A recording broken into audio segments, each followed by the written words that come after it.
இப்போ பாருங்க கைலி, துண்டு, பெட்ஷீட்டு இதெல்லாம் செந்திமலையிலேருந்து வரவழைக்கிறாங்க. இவங்க வந்து சாதாரணமாக ஒரு ஷர்ட்ஸு, சட்டைகள் இதெல்லாம் பார்த்தீங்கன்னா சும்மா ஏதோ ஒரு நண்பனை கொடுப்பணும், அன்பளிப்பு கொடுப்பணுங்கிறது ஒரு கடையில் போய் 100 ரூபா கொடுத்து 200 ரூபா கொடுத்து வாங்கி வந்து கொடுத்துட்டு போயிடலாம். அப்படிலாம் அவர் செய்கிறதில்ல. அவரை பற்றி நான் தொடர்ச்சியாக ஃபாலோ பண்ணி பார்க்குறேன். இவர் சொல்கிறதெல்லாம் நான் யார் சொல்கிறதையுமே நான் நம்புறதில்லை.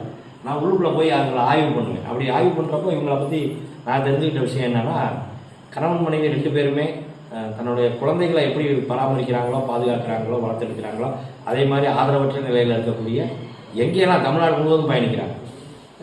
பயணித்து அவங்களுக்கு தேவையான உதவிகளை செய்கிறாங்க. 1.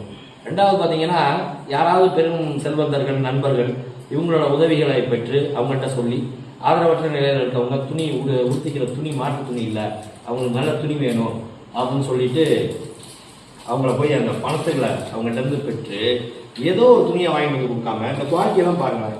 இதெல்லாம் வந்து இவ்வளோ கனம் பாருங்கள் இந்த பெட்ஷீட்.